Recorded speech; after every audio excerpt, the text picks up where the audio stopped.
Thank you all. Meeting. If you've been enjoying this conversation, if you've just stopped here, hit that follow button. If you haven't done so yet, hit that follow button. Make sure notifications are on, so you know I'm going live with this all the time. So you know we'll want you to come back. We have another topic coming up for you. But yeah, hit us up. Hit that follow button. Also, we have social media, Expert Social and Chat. For our social media, we have Twitter, where we tweet things, Discord, where we do everything in this conversation.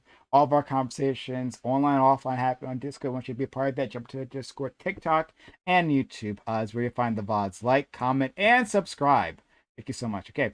And thank you, the Drakes, for gifting a sub to the channel to Prumi. Thank you so much. Much appreciated. Hey. Very useful, helpful.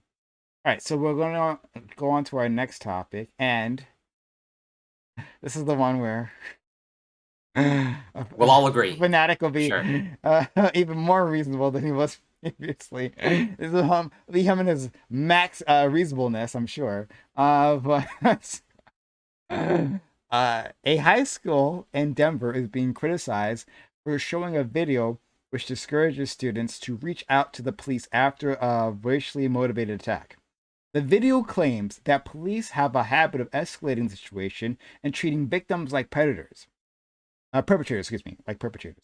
The school district is apologizing for the video, but should that be the case?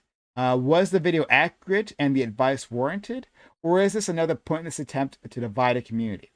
So yeah, this is in Colorado. Wrote this video, and it was by I think a women's group or something, but like one of the steps that they say is that avoid the police. That the police are just bad news here. That you could probably, not that you can probably do it. That it's simply better to attempt to solve it yourself, right? If you're not like in immediate physical danger. So and then the police are acting super fucking offended by this and all that. So I'm curious what you all have to say. Back to it. I don't know. So if I'm having an argument with somebody, I'm not going to just call the police. And obviously, I think it should just socially be a certain threshold. That being said, I think people have different comfort levels. And I think if people feel unsafe, especially like in the topic, which is the context of a hate crime or like a race-based attack, I think that I think calling police isn't unreasonable, right?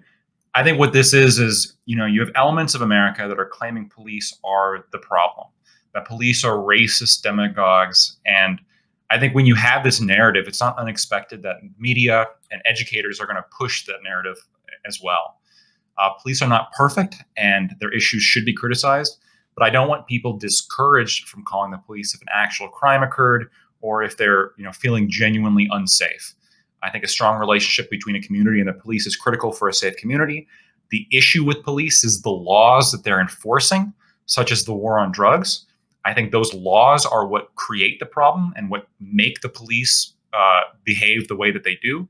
But I don't think the police are a problem in and of themselves. I think they're just given these laws to enforce, which make them the bad guy in certain situations. Thank you so much. And thank you to Spartacus for the 100 bits. Reparations for Elon Musk bait.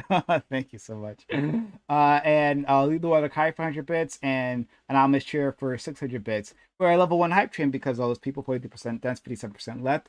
3 minutes on the clock. Can we get to a level 2 hype train? Help out the channel, sub to the channel, get bits, give subs. Great time to do that. You'll get exclusive emotes and whatnot, and you'll get after viewing, all that good stuff. So help us out with this hype train. Subs channel, get bits, or give subs. Thank you so much. Jamali, go ahead. The police can be menaces in certain communities, but teaching people to be more involved in instances of violence or just defending those who can't defend themselves is a good thing. If we want a society where people can get help from their peers instead of having to call an external force, I think that's generally better. I'd like to move away from relying on an institution created to hunt slaves eventually, and it helps and it starts with informing people how they can be helpful in these situations without necessarily putting their own lives in peril. I would have to see what the video was. I didn't actually look at the video. If there was one, I think I read the article, but I don't think I saw the video. But I mean, in certain situations, it probably would be better to just try and handle it as a group, and to de-escalate the situation as safely, obviously, to your own person as possible. 90 seconds left on the clock. Can we get to level 2 hype train? How about the channel? Great time to do it. Sub to the channel, give bits or give subs if you like the content and you want to see more of it. More of Fanatic and whatever he's about to do now. Go ahead, buddy.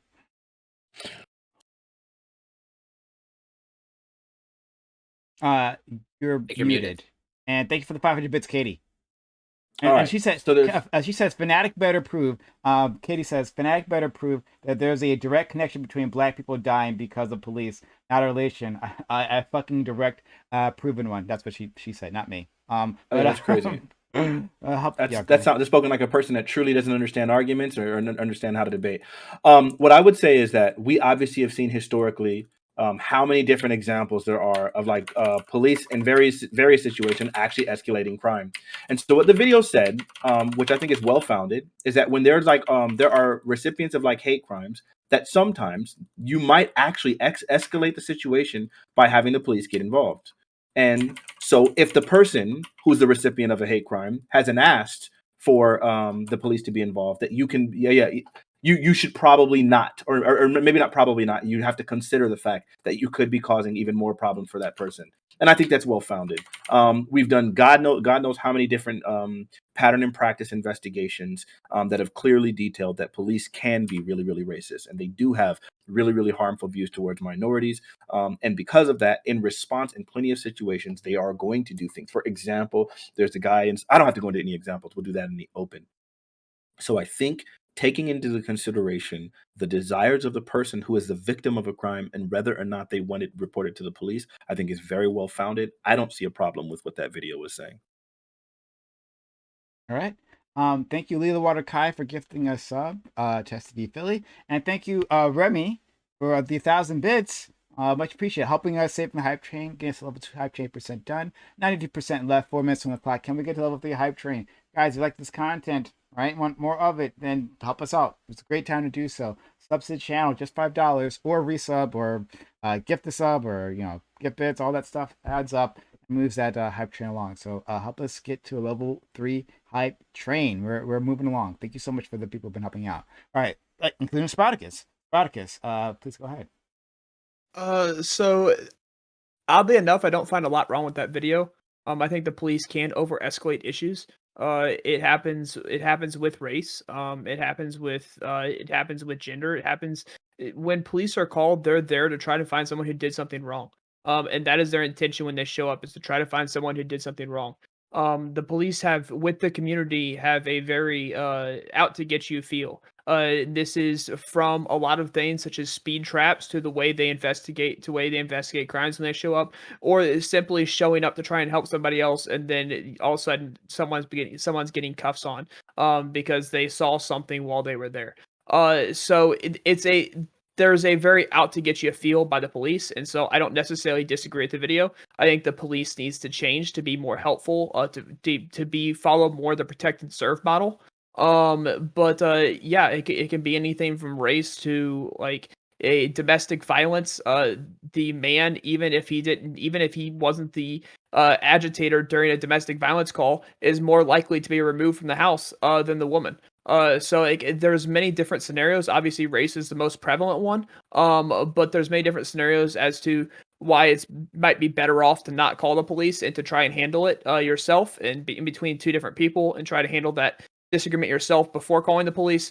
Where obviously there are times to call police. If someone is shooting up a place, you call the police. Like, don't be a vigilante. Don't try to handle it yourself.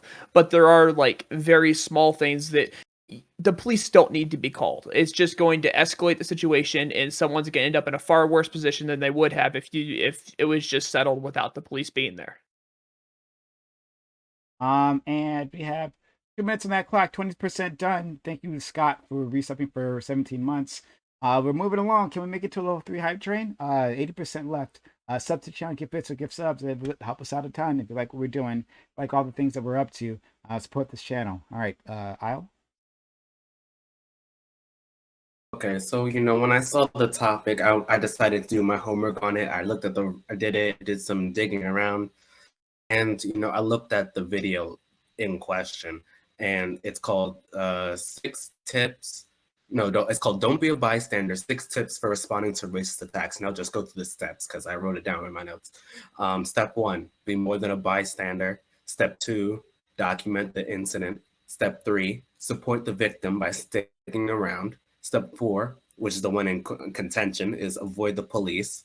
Step 5, call out the everyday culture of white supremacy. And step 6, organize and protest for justice.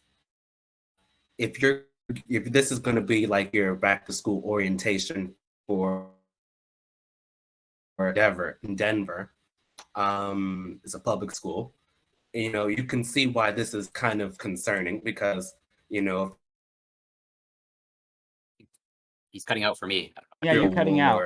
Even in the classroom or ground of the school building, and you see like I don't know, like maybe a teacher or or an older student is like berating racistly. This can work, and I think this would be good. I don't think you need to like call the police if it's just like a verbal altercation. But if it's anything physical, I think then you do need to figure out a way to do more than this, because like the average 14-year-old is probably not equipped to de-escalate a violent situation by themselves or deal with a ongoing physical assault or something, especially if it's like with multiple perpetrators on a hate crime basis. And the DD, the Denver Police Department also was speaking about this, because in their response they said, while it is commendable of school administration to educate students relative to possible responses to racial attacks at school, it is reprehensible of them to include a tip that specifically states not to contact police while simultaneously telling students they should put themselves front and center of the exchange. Sharing this advice is irresponsible as, first and foremost, there are bias-motivated acts that are mandatory report situations, and delayed reporting causes more harm to the victim. It also puts students in situations they are not trained to handle. Additionally, it discourages cooperation of the victim, potentially leading to no accountability of the offender and the behavior. And lastly, it portrays officers as the problem in the situation. And, I think you have to go this case-by-case basis, because like Fanatic was saying and Sproticus was saying, there are some racist and corrupt police officers. There are bad cops out there, guys.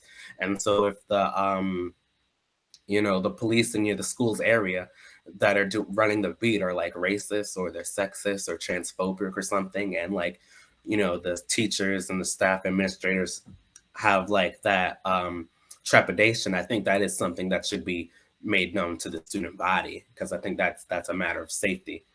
But on the other hand, that this is maybe not the case, I think it is like leading to a anti-police sentiment that might cause harm in certain situations. So it's like it's very touch and go. Much, Corey. Yeah, I echo a lot of the similar sentiments that Sprouticus and Fnatic shared. In terms of, from my perspective, and I'm just a terrible Canadian like Lactoid. It does seem like police in the United States are poorly trained. And as sort of Sprouticus brought up, like sure, maybe the slogan is protect and serve, but like do they actually live up to that slogan? Doesn't really seem like it. And I think that like holds true, at least based off of their training, as in doesn't really seem like they're there to protect and serve. And sort of to Lactoid's point of like, yes, if you feel unsafe and violence is taking place, like sure, there's obviously a place for police, but I would reframe it, or like I'm more interested in the question of like, what does it say about the police if like a school like institution is putting out this messaging? As in, what does it say about the trust in police?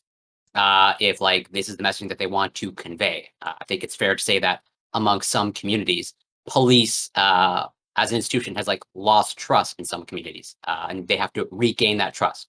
Well, how do you do that? To sort of Lactoid's point is like, yes, there should be a better relationship between pretty much all communities in the United States and police, But that starts with the police itself, as in they need to do better of policing themselves in order to regain the trust of many of these communities. And I'll keep it there for now. Hey, Doobie. I think that so I can understand maybe where some of this is coming from. Like Corey just said, the police have lost trust in certain communities. A lot of that is the fault of certain police officers, and even like politicians or public officials, and how the issues with police officers have been handled. But I think that perpetuating the narrative that the police are like just out there hunting Black people and trans people, etc., is really damaging. I think that's really harmful to exactly the communities that need the police the most. And I don't think that it's like a good thing to do, especially in this context where you have a kid at public school being sat in an assembly and being made to watch this video by school officials. That is going to give them the impression that the police that are in the community are like out to get them, right? And given that a lot of the time when we see videos, right, of police having terrible interactions with people, it's typically because the person feels afraid, feels nervous about there being a police officer involved at all, right? There's like a fear, right? So they run away, so they they don't follow instructions correctly, or they do whatever, and this leads to escalation because the police officers responding to their lack of compliance in terrible ways, right? So I think that perpetuating that lack of compliance and that fear that people feel by pushing the narrative that the cops are out to get them constantly, when the truth is that the cops help these neighborhoods the most by taking the bad guys out of these neighborhoods, is kind of fucked, and I don't think it's a good thing. Okay, well, that's everyone, right? Good. So just to be clear, first off, the video didn't perpetuate the narrative that the cops were always out to get them. What they said was that plenty of times police can escalate problems, which is factually accurate. And so that you should consider, again, whatever the people want, whatever the victim is of the crime, to figure out whether or not they want the police involved. Otherwise, you could be like doing something harmful. That's what the video said. I think that's fair. I think it's accurate. Yeah. So first off, then when you start looking at like the idea that the police have typically been like helpful, I just made a crazy play in the middle of this conversation because I'm ridiculous. I can do two things at once. Congrats. I think the idea that like the police are like protecting these communities when again we've done so many different consent decrees and different pattern and practice investigations which show that police particularly disproportionately harm poor communities and poor minority communities. They are incredibly oppressive towards them. I think that's also true. And again, I don't think that this statement, that the beliefs found that the video was perpetuating are unfounded. Given the amount of consent decrees and all of those things, it does seem like that the trust level between police officers is really harmful, and with good reason, based on these pattern and practice investigations. So I don't see why it would be harmful to warn people and educate young people that, hey, the police, while we've always, like, especially in movies and media and things like that, police are the good guys that are out here to protect you and to help you, that's not always the case. And so for people of color in particular, I looked at the racial demographics of this school. I think it's only 10% Black. So for people of color, the feelings are not always going to be that, hey, the police are here to help and so on and so forth. So they're gonna need to educate themselves and recognize that just calling the police is not always a good thing when you have Black recipients of hate crimes. So I can. So wait one second. I need to respond to something really quickly. So my issue isn't with the idea that the police might escalate things. I don't think it's a good idea to call the police all the time, right? Anytime there's like an incident. So I'd agree with that sentiment. But my issue primarily was when she said that the police have been trained to see Black, brown people, LGBT people, trans people, Muslims as criminals. That's the issue that I have. Right? Okay, so her saying that in the middle of this video. How many different police stations need to be like literally caught using the mugshots of Black people as target practice before we start recognizing? And again, after all of the pattern and practice investigations, which crazily detail in very painstaking evidence that they do view Black and brown people as particularly criminal, when we obviously have racial profiling at crazily disproportionate rates against Black and brown people. I hate saying Black and brown. I'm gonna just say Black people because they get it even worse than the brown people. So I'm just going to go ahead and focus on Black folks. When you know that this happens to be the case, I don't know why it would be harmful to tell them factually. We have evidence that details that this is the way the police are trained to see black people. Wait, you think the police are factually trained to see black, brown people, and Muslims and LGBT people as criminals? Oh, okay. I'm sorry. Yeah, she shouldn't have included the rest of them. Black people. Yes, I think Okay, the so you police think the are police trained are- to see black people as criminals. Yes. Okay, so Yes. that's a claim that I'd like to see some It's- evidence for. You'd have to I- prove I- that. I would say- prove that I- claim. so I Yeah, wouldn't say. Sure. So So I We'd would have say. to look at the DPD. We'd have to look at the DPD and see, especially the DPD in that area. And Fanatic, before you respond, I do want to let Sprouticus in. He's been trying to jump in. I wouldn't necessarily say that like so I'll put it this way. I wouldn't necessarily say that police are trained to go after black people. I don't think they're specifically trained. I do think it is a societal issue. I do think that society believes this. I think this narrowly goes down to a society issue, and police are the ones that hold the hammer. They hold the power. And so it's going to be much more visible when it's coming from the police than when it's coming from society as a whole. So I don't necessarily view it as a police training issue, whereas they should be trained not to do that, to do the exact opposite. But we can take the fault all the way back to the Supreme Court, when the Supreme Court decided that if the police see someone in danger, it is not their duty to help that citizen who is in danger. It's not their duty to save that citizen or assist that citizen, even though they know that citizen may incur great bodily harm or death. It is not the duty of the police officer to step in and assist that citizen. I believe that Supreme Court ruling was way far and beyond incorrect. And I feel like the police officer, it needs to be taken back to Supreme Court. Supreme Court needs to reverse that ruling and say it is the duty, because then you can actually go against the police at Uvalde or the police at Parkland when they decide to stand outside and just wait as people are being shot. And then you can go against people inside of cities when they're deciding just to stick back. When there's a lot of people of color that are being hurt by something, and they're just sticking back because they don't want to actually get into it. This happened during the summer of 2020 when police just kind of sat back, and there are people of color being actively hurt. So no, I would continue to move. I'm sorry. What were they being hurt by? Does it matter? 2020? Well, I'm curious. I don't remember anything huge in the summer 2020 that was specifically hurting people of color. There were no injuries? That's not what I said. I'm just asking. You said in the summer 2020, you had an incident where harm was being done to people of color, and the police sat back and watched. Like, what incident are you talking about? There was plenty looting. of instances of people experiencing injuries and experiencing. That's interesting. Okay. Anyways, the police sat back. Rioting and looting, that's bad. The police sat back. The police sat back and decided not to do anything. So it needs to be taken back to Supreme Court. Supreme Court needs to decide that it is the police officer's duty to assist someone who is going to experience great bodily harm or death. And then we can finally, hopefully, move forward with a police that is actually there to protect and serve, rather than out to get the citizens it supposedly is supposed to protect and serve.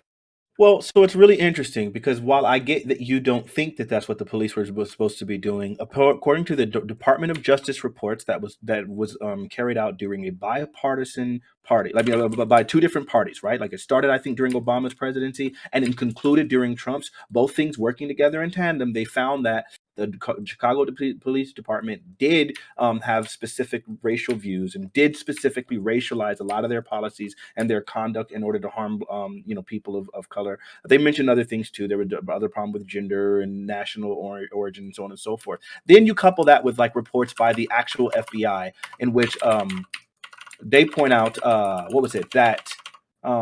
sorry, I'm just making this last play before I end this round and then I'll be able to fully focus. They also detailed that there has been an infiltration of white nationalists and what do they call them? Just white nationalist groups within the police office in the police department. Yeah, the FBI went before Congress and discussed that, and they've been doing investigations into that and finding out that that's the case. So if obviously you have white nationalist infiltration of these places, then it would obviously make sense that there would be this different racial targeting. While I don't disagree with what you're saying, Vinek, I don't think it's necessarily in the training versus the society. This is at the highest level. Pressure. They're talking about chiefs, police chiefs have been outed in some of these investigations. I thought you were talking And about just again, police officers. and then again with no, and then with it, Okay. not just the officers. And they also found out that not only with when it came to both the Ferguson and the Chicago police police reports from the Department of Justice, both of them cited not only was it the officers themselves, but that literally that the policies themselves were created in such a way that they would intentionally disproportionately harm Black people, even if the officer had no racial bias whatsoever. That the policies were created this way. This is from our own DOJ reports, number one. Then again, and when you have the police, for example, I mean, even if you go back to the Rampart Division, which had recently been banded or whatever, but they found that those people were literally part of a racial gang, and they found those things all throughout the police department. So when that becomes so pervasive throughout the system that the FBI has to note it as a problem, then that means then that we should probably be able to say that not only is it in the training, and again, it wasn't just the random police officers who decided to use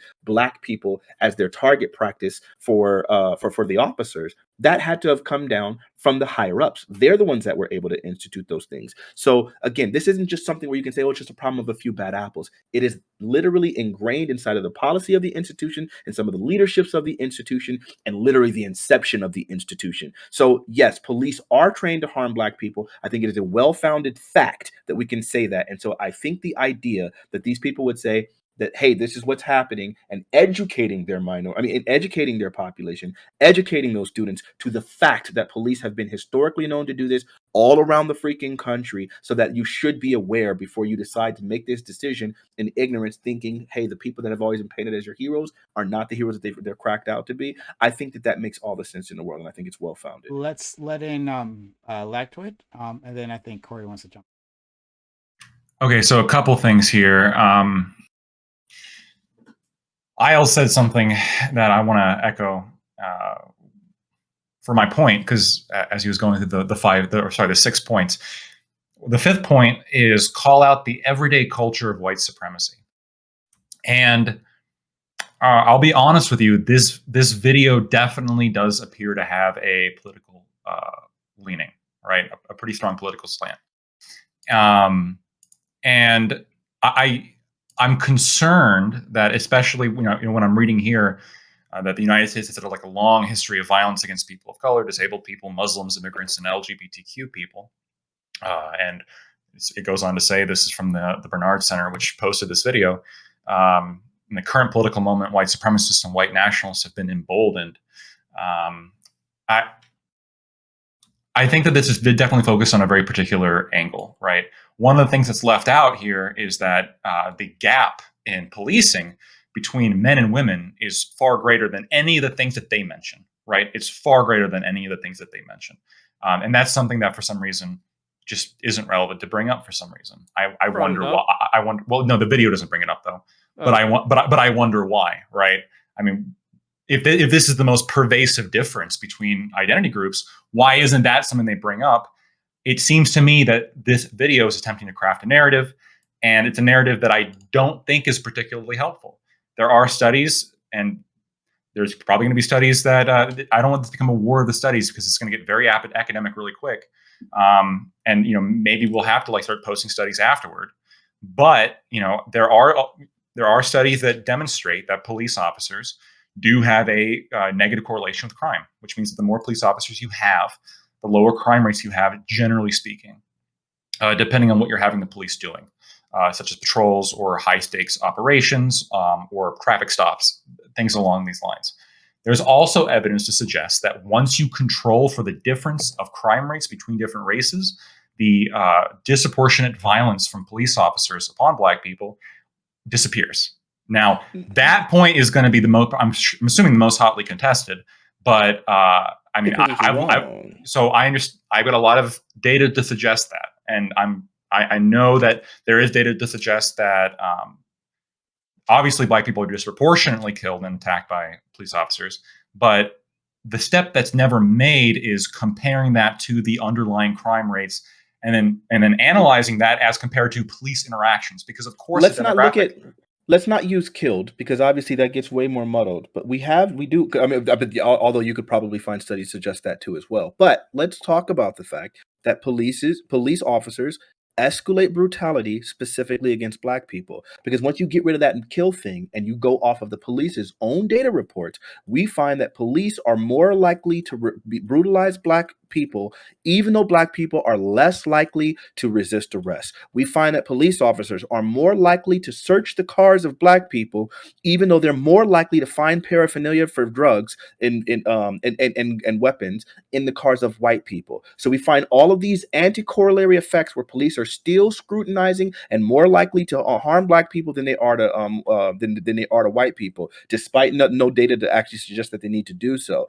And I would like to read one little section of this thing when we want to start talking about the harm of whatever of these police officers from the Department of Justice investigation to the Chicago Police Department.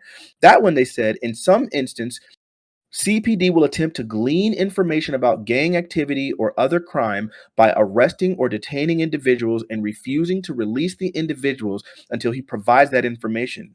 In other instances, CPD will take a young person to a rival gang neighborhood and either leave the person there or display the youth to rival members, immediately putting the life of that young person in jeopardy by suggesting he has provided information to the police. Our investigation indicates that these practices in fact exist and significantly jeopardize CPD's relationship with the community. So when you want to start talking about some of the evil of these departments, I think it's well-founded, well-documented, and well-studied that we should be able to say this is accurate and therefore it should be disseminated to youth so that they understand the heinous actions by these police departments such that they don't immediately go to them for situations where it would otherwise be better to avoid it. Yeah, and there may be, so I can't speak to the Denver Police Department specifically, right? But so, like, for example, right, in Philip Adebagoff's study, The Science of Justice, Race, Arrest, and Police Use of Force, right here, when controlling for arrest of all offenses, the results demonstrated that Black citizens suffered lower rates of lethal force compared to white citizens. Now, I know you're saying, like, leave aside killing. I think when we're talking about lethal force, that is relevant when we're talking about overall force. When we're talking about perils of police action, a cautionary tale from U.S. datasets by Ted R. Miller and Bruce Lawrence, we see right here, quote, in other words, blacks, the study uses that word, have a higher rate of death at the hands of police. In other words, blacks have a higher rate of death at the hands of police. This is due to greater exposure to police, whether than anti-Black bias on police decision to initiate lethal force. Quick question. Is this per capita? So yes, this is per capita. Researchers found that while Blacks are more likely to be stopped or arrested by the police, they are no more likely to be injured or die, conditional upon such an incident. And then those arrest rates are in line roughly with the crime rate of that demographic. The Stanford Policing Project. When you talk about injuries, one, that's just, again, not true. We have plenty of data that suggests that. Again, and this data was based off of police. I listed the study on report. I can link you a study right now. Let me just find it. 1 second. Sure, I'll link you mine as well. And for the things that I here, let me just where would I post it? Oh, here I posted in the Reverie group, right? So I believe, here is the study for the Department of Justice police investigation into the Chicago Police Department, and their one into the Ferguson Police Department.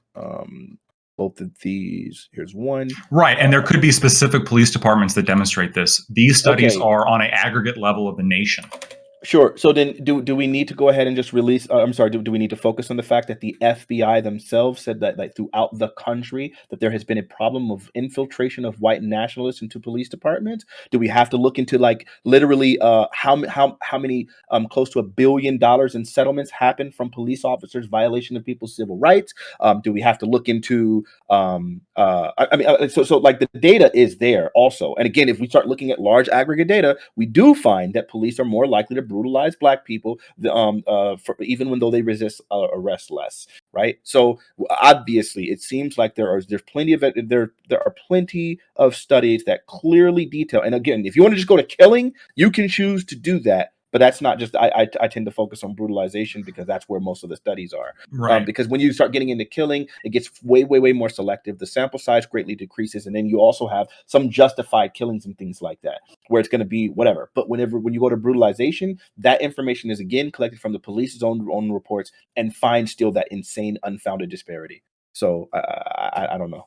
Right. So the Miller study specifically is referring to injury resulting from law enforcement during arrests or police stops.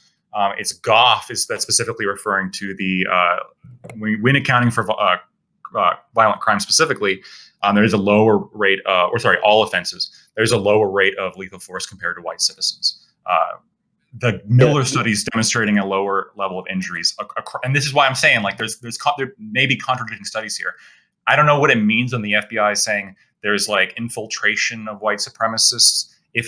I'm more concerned about whether or not this is having like a statistical impact on injuries or killings of Black citizens. When we're showing students a video that's saying, you know, call out the everyday culture of white supremacy, and then linking that with the police. Unless Denver specifically has an issue with like white supremacy among the police department, or like has a severely disproportionate racism or bias against Black people, I don't think that this video is justified. At least it's not justified on the national level, based on the research that I've seen. At the bottom of your study, Lactoid, it says what is already known about this subject. So these are facts that they're accepting even post-study. Is that minorities have a higher chance of being stopped by police, arrested, and killed by police than non-Hispanic whites. Yes. That's a fact that they accepted during the study. That's basically non-contested fact.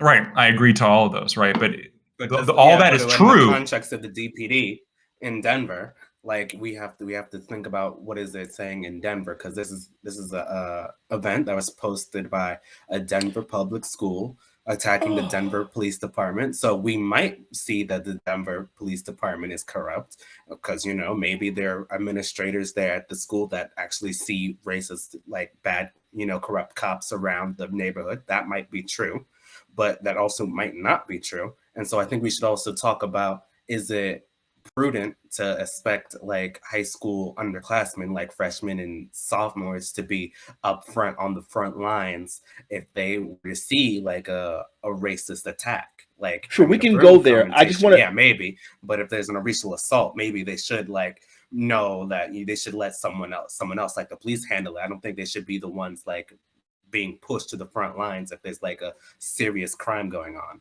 Okay, just to be clear, sure, we can go there, but regarding the study that you linked, Lactoid, in its conclusion, reviewing the 4 previous sections, 3 findings merit emphasis. First, even when controlling for arrested demographics, participating departments revealed racial disparities across multiple levels of force severity. Second, even when controlling for the very rare occurrences for arrest for Part 1 violent crimes within the demographic, an event that previous research suggests is only modestly more likely in of itself to result in the use of force, in incidents 25 to 55% of participating departments still revealed robust racial disparities that disadvantages Blacks. Third, and finally, analysis of each department revealed that tasers were the second most common use of force option, ranging from roughly 8 times to 18 times more common than the use of deadly force and less common only through bodily contact. The least severe use of force option on the continuum. Taken together, these findings suggest 1, that racially disparate crime rate is an insufficient explanation of racially disparate use of force rates for this sample of police departments,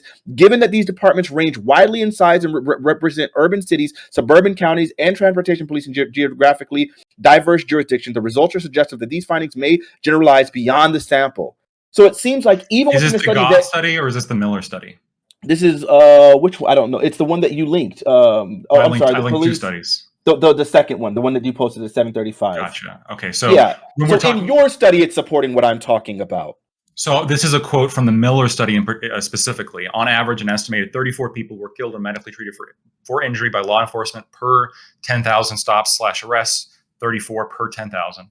So that ratio is surprisingly consistent by race/ethnicity. Blacks have a higher arrest and stop rates, and per capita are much more likely than whites to die at the hands of police. However, when blacks are stopped or arrested, they are no more likely than whites to be injured. I guess I'll read the next one that you read, but the first. So you linked 2 studies, and are you willing to concede that the one study that I've read? I'll get to the other one and see where that fails too. But you're willing to concede that the one that I just read actually supported my side and does show that there is a racial disparity, even when you're controlling for those various factors. So I'll reread that conclusion. It very well might. The Goff study in particular is useful. Okay, no. We're not moving to the Goff one because I haven't read that one yet. No, that's the one you read. That's the one you read. Oh, okay, I got you. So if that's the one that you're talking about, so you are saying based on your own conclusion that it's siding with me. Okay, so the Goff study in particular was useful because it demonstrated that when controlling for arrests for all offenses, the results demonstrated that Black citizens suffered lower rates of lethal force compared to white citizens.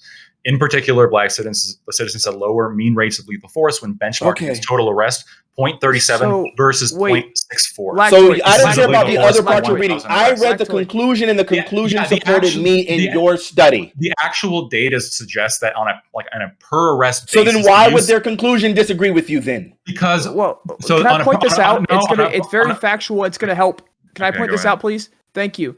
So, like I already said, the study that Lactoid posted said minorities have a higher chance of being stopped by police, arrested, and being killed by police than non-Hispanic whites. That is an accepted fact. It's not contested. Then they add what this study adds. The last point in that is while minorities were more likely to be stopped, arrested by police, the probability of being killed / injured during a stop / arrest did not vary by race. So yeah, exactly. now I am going to ask you a question. And you say, yeah, exactly, but I don't think you're going to like my next question, is with those two facts being added together, I would argue that leads to that minorities are more likely to be killed than non-Hispanic whites. So non-Hispanic whites might be injured, but they're adding killings and injuries in the same total, which I don't think I don't think that's good faith. If you're going to add killings and injuries in the same total and to be like, well, it didn't vary by race when you add injuries. I don't think that's good faith. And I think that they need to rethink about that. Okay, hold on. I'm assuming they're saying injuries and deaths. If they're actually combining injuries and deaths, that's probably not the best. They said the probability of being killed / injured. That would include. But in the findings it says injured or die conditional upon such an incident. That's the critical element here, right? And I'm not going to deny, obviously, that because there is more interaction with that demographic, there's going to be more overall deaths and there's going to be more overall arrests. The question is on a per interaction basis, what's the overall risk? Because there is a reason why there's a lot more interactions between the Black community and police, and it's because there's a dramatically disproportionate crime rate by the Black community. That's not true, because again, when it came to police, thank you, using that in conjunction with the other thing that I detailed, that police are more likely to search the vehicles of Black people, and even though they're less likely to be carrying paraphernalia. There are massive studies on these things that have corroborated that. So again, it's not directly related to the crime rate; it's just directly related to what they have been told to do, and that's also supported within those two reports that I linked. One, the Ferguson Police Department report, and the other one. Secondly, you're again arguing with the conclusion of your study. So if your study had a point to make, and the point that you were trying to say that it was going to be making was something to support you, but I'm literally reading the conclusion myself,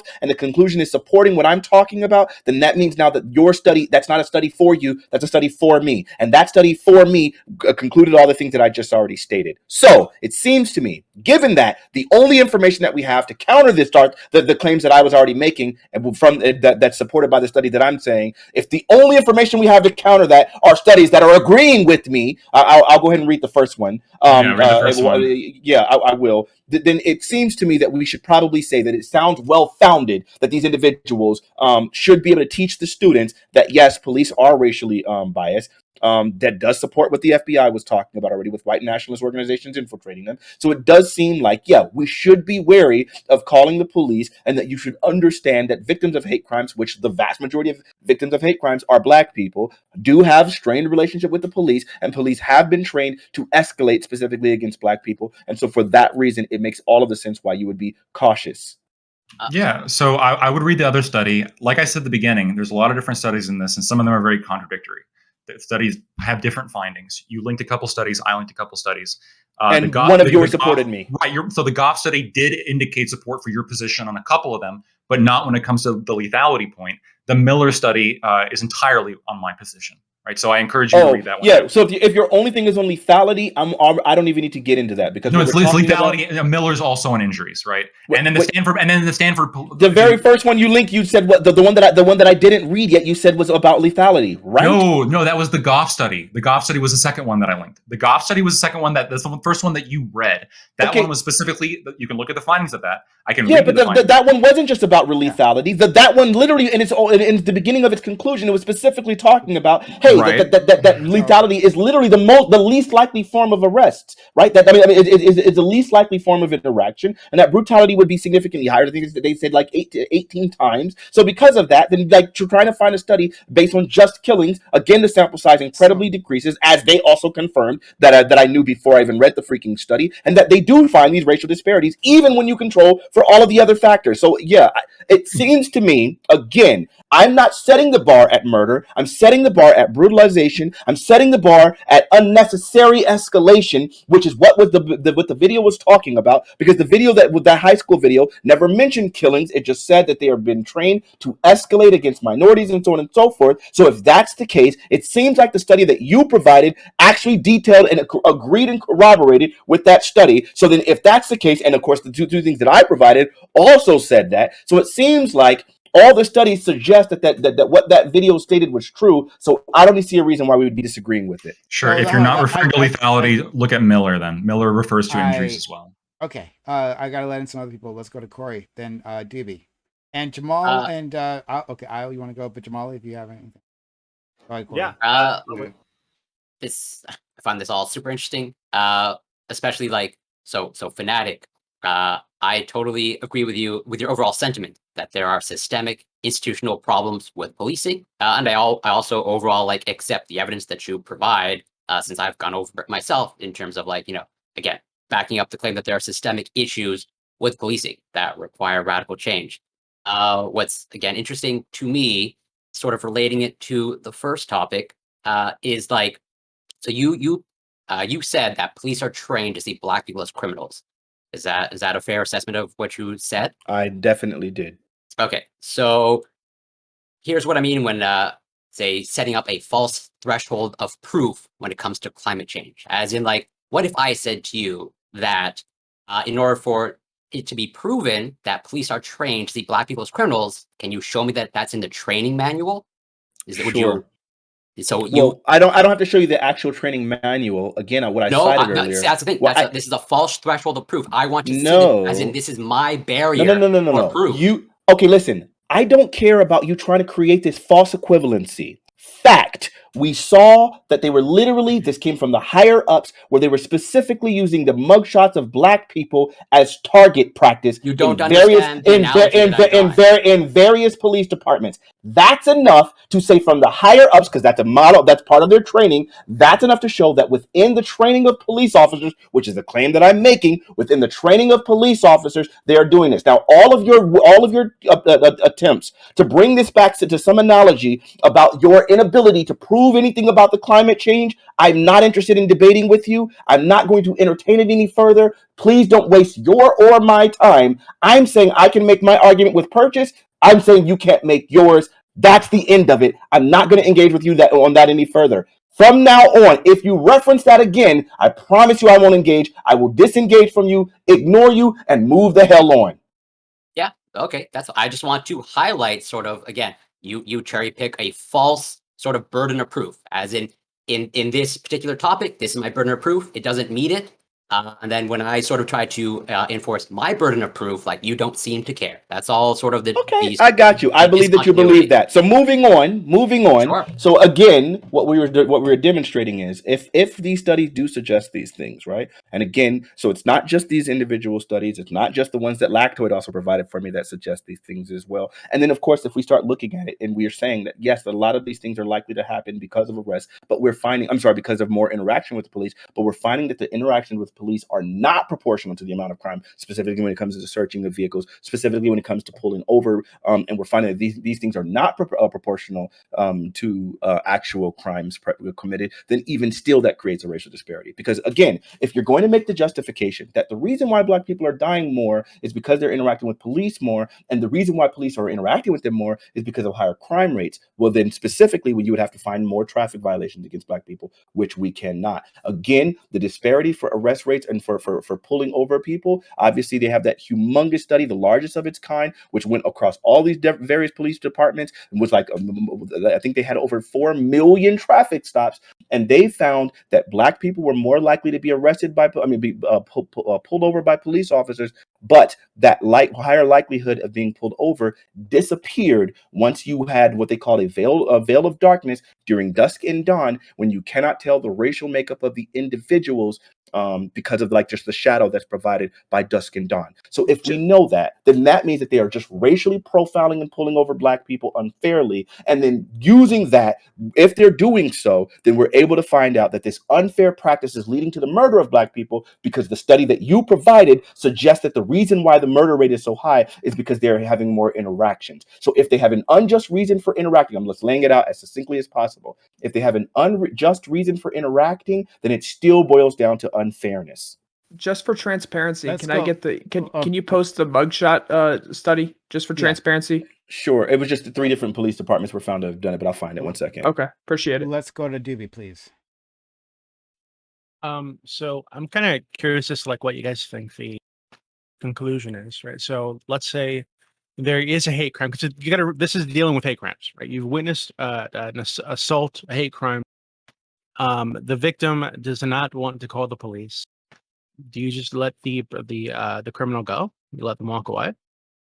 That seems kind of silly, right? I think that in these situations, the person isn't just committing a crime against the victim there. They're committing a crime against the community, right? Against the society, right? So I don't think it's reasonable to say that, hey, we should let this person walk away because the victim doesn't want to press charges, or the victim doesn't feel comfortable calling the police. Well, they tell you to document the incident. So, I mean, that person can always be charged at a later that's step time. 2. Okay, but if later on, so wait, hold on. So you document it, and the victim says, "Hey, I don't feel comfortable dealing with the police." You just delete the fucking video, or what do you do? Well, they won't have to deal with the police if you give it to the police after the incident. That's not true.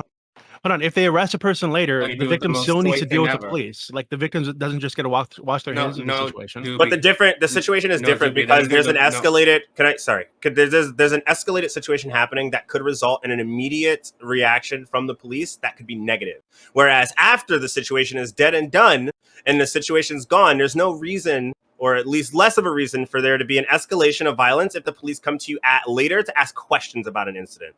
Being on the scene of a violent incident, or an incident that has people riled up already, can lead to the police also coming in riled up. We've seen instances where people have been that one Black kid, and I think it was an Arab kid, was fighting in the mall or something. And then the first thing that happens when the police come is that they tackle the Black kid, even though the Black kid wasn't the one who escalated or started that fight. So in instances like that, where we have the police coming in the middle of a situation, not really understanding the context, not knowing what happened, who did what, Black people, some cases, tend to be the focus of their detainment, almost as if they're gonna be automatically the person who escalates things in those situations.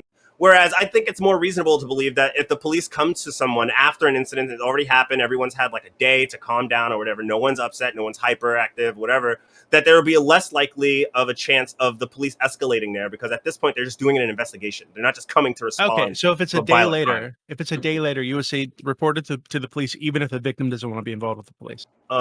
Well, at that point, you are report. I would say that at that point, yes, you should report it to the police regardless of the victim, because the victim is in less danger, I think, immediate danger from the police if they were to be called while the incident was currently happening. So these police that have been trained to see this victim as a criminal automatically show up at the victim's house, right? You don't feel like that's not putting the victim in any kind of danger? No, I just explained why. Because that there isn't an active situation happening where it is harder for the police to discern. But there might be an active situation that's created by you calling the police and having them show up at the victim's house.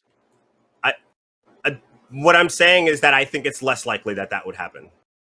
Yeah, sure, but you're still putting the victim in danger, right, against their will. I think, I'm going to say it again, I think that they are not in as much danger because the incident has already happened. There's some danger, right? I've already agreed it's not as much, right? As the situation. I mean, any incident involving the police, it can involve some level of danger. Okay. They have weapons that can kill people, absolutely. But I'm saying that the likelihood of that is lower, and I think it warrants it being acceptable to call at that point. I think it's low enough to the point where it's less likely to happen. You were trying to say something? What I think is really going to go on. Yeah, what I think is really going to go on is, let's be honest, this was done by SJWs. What they really want is when they say documented, because even in the the video, it says document it, like record it on your phone or something, so that the victim record of events can be preserved later. What I really think that they want you to do is just the most soy thing, is just upload it to Twitter and let the Twitter mob cancel the person and then get them fired and have it resolved that way. And then maybe eventually, if it's egregious enough, the police will see it and then get involved that way. I think that's that's the impression that I got from the video too. Yeah, it wasn't that's that hey, call the police later. pretty It was, much don't what call they the want police from at all. She says repeatedly, do not call the police. Right. Yeah. So Sure. the impression I got police, wasn't yeah. just Well, hey, call the police later. It she was didn't don't call just the say- police at all. She didn't say, she said literally specifically, consider ask if the victim doesn't tell you to call the police, then don't call the police, is what she said specifically. Right. And I think that that's a fair thing given all of the things that I previously stated. And furthermore, I wanted to point out that I was incorrect earlier when I said it was 4 million traffic stops. The nature study was across 100 million traffic stops conducted across the entire country, and they found that Black drivers were less likely to be stopped after sunset when a veil of darkness masked one's race, suggesting bias in stop decisions. And furthermore, by examining the rate at which stopped drivers were searched and the likelihood that searched turned up contraband, we found evidence that the bar for searching Black and Hispanic drivers was lower than that for searching white drivers. Finally, we found that legalization of recreational marijuana reduced the number of searches of white, Black, and Hispanic drivers, but the bar for searching Black and Hispanic driver was still lower than that for white drivers post-legalizations. Okay, so I got a question for Doobie and Fanatic. Wait, last sentence. So, Our okay. results indicate that police stops and search decisions suffer from persistent racial bias and point to the value of policy interventions to mitigate these disparities. Point blank, period. 100 million traffic stops. I don't know what the freak else we could talk about, man. Okay, so I've got a question for Doobie and Fanatic. So I can kind of see where it would be harmful. So if the victim says not to call the police, then not call the police. I can kind of see where this would be harmful. Again, this would be in very niche scenarios. This would not be like overall like advice or anything like that. But if someone who has like Stockholm syndrome says don't call the police, I think the police still need to be called. If someone's Absolutely. abused and they're afraid to leave the abusive relationship because they're only afraid of more abuse, I think the police need to be called in order to protect the victim, even though the victim may not be willing to step up for themselves at that point in time. And then at that point, it's up to the victim whether or not, once the police talk to them, if they want to talk to them. Like in an instance where I'm saying, give the information to the police so that a crime can be at least investigated. And if that point the people are talking to the police and they're like, or the police come to them and they don't want to actually talk to the police, that's their prerogative at that point. You've done your job as a citizen. But the video isn't about like just like long-term things, or like if they eventually come and talk. If they were talking about, they framed it specifically about someone literally in the act of a hate crime. Yeah, I disagree with that part of the video. Okay. So that's, I mean, I guess that's what Sproutacus was asking. And while to answer your question, sure, I would say that in certain situations like Stockholm syndrome or in like an abusive relationship, if you witness abuse and things like that, that yes, it might make more sense to like in domestic violence situations and things like that, then it makes all of the sense to go ahead and do that. But I would say also still that if it's something that's like not as harmful or something where it's not as severe, I think in the situations as they laid it out in the video on a school campus where you have security guards and things like that are able to handle these sorts of situations, I think it would make more sense to get the security involved, to report these things to the administration, than to go directly to the police, as the security and the administration have not been gone through the same amount of policing. I mean, they haven't gone through the same police training.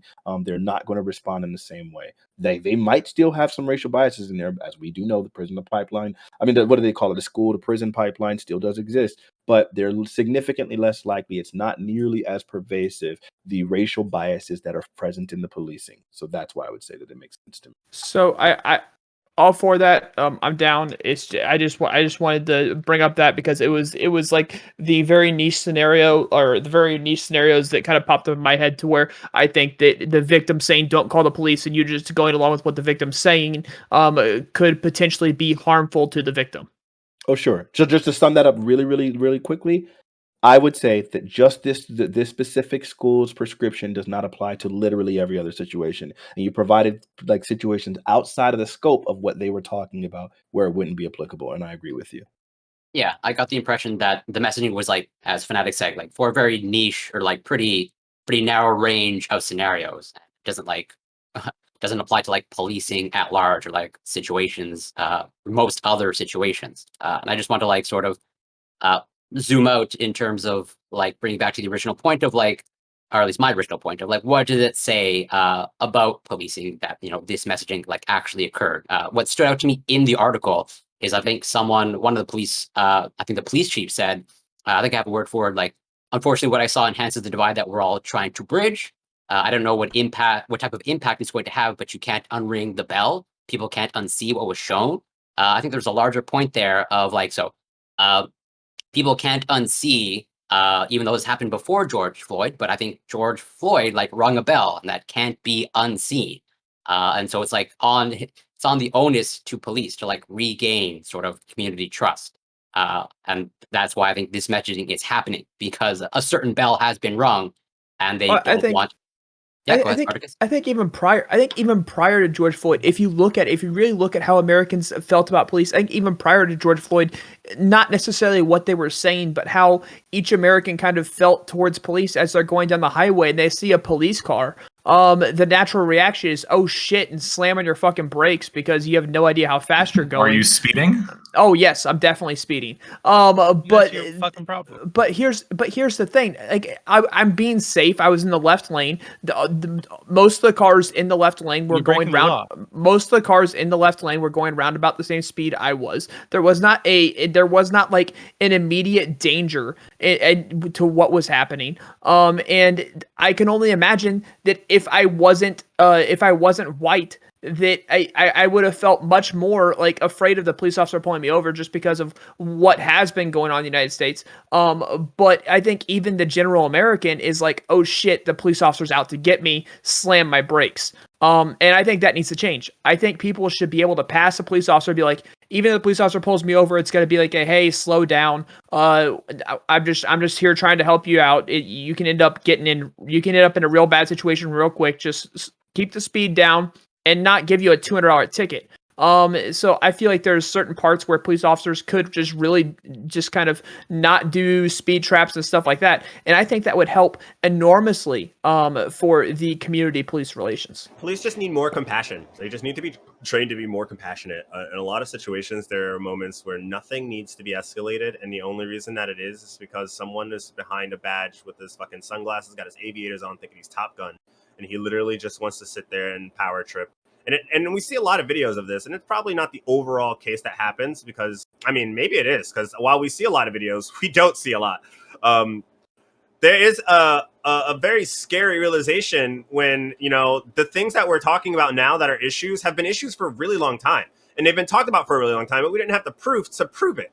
And now we do, and they're still in denial. It's really concerning that people can honestly just be so blind to the reality of it. But I know that it's, you know, a lot more comfortable to sit here and be like, nah, the police, the institution that protects everyday Americans, aren't actually racist. But a lot of them, especially in, I think taking this narrative though from and ignoring the fact that the vast majority of interactions the police have with Black and brown people are perfectly fine, right? Nobody's hurt, nobody's killed, nobody's arrested unfairly, right? And but creating this narrative that all the have data to suggest that? All the police, yes. What? Where? Wait, hold on. Link me that. I don't know that. I'm sorry. Wait, how many interactions do you think that like Black and brown people have with police every year?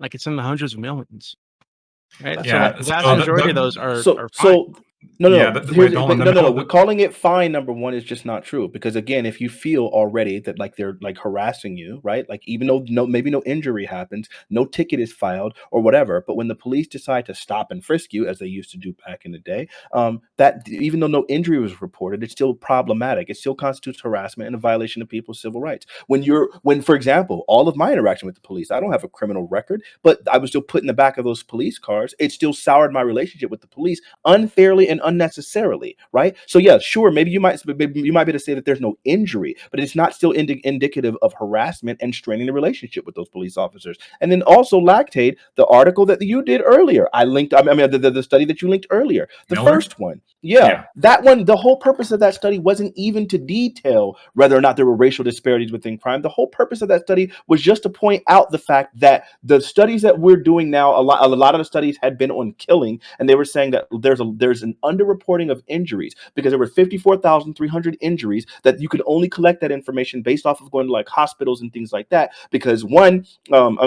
because the police reports only really were centered around killings, and then secondly, they said that the FBI data was inaccurate because of the fact that plenty of police departments underreported or were unwilling to report overall. So they had to find other studies, other ways of collecting data from the internet and other forms of reporting. But the purpose of this study was not to discover whether or not there were racial disparities at all. It was just to highlight the fact that physical injuries were significantly more prevalent and needed to be at the forefront of the conversation. So again, if we're looking for information that was related to the information that I was talking about, the things that I provided greatly went into that. And the two things you did, one of them suggested what I was talking about, and then the other one wasn't even aiming to study that. So that's not something that would even be like germane to the topic we're discussing or pertinent to the topic that we're discussing. So both of your studies were completely fallacious. I want to finish one. I'm gonna at least two sentences, please. So this is from the Miller study specifically. I think this was relevant, right? When it says, quote, both estimated hospital admitted and fatal injury ratios per 10,000 stops/arrests did not differ significantly between racial / ethnic groups. When we're talking about escalating a situation, I'm talking about what I thought people were concerned about is escalating a situation to injury. If you're talking about escalating a situation during a hate attack to a cop coming and harassing somebody, I agree with you. Neither of the studies that I posted indicates that. No, that's not what we were talking about. We were talking about the presence of racial animus from police departments.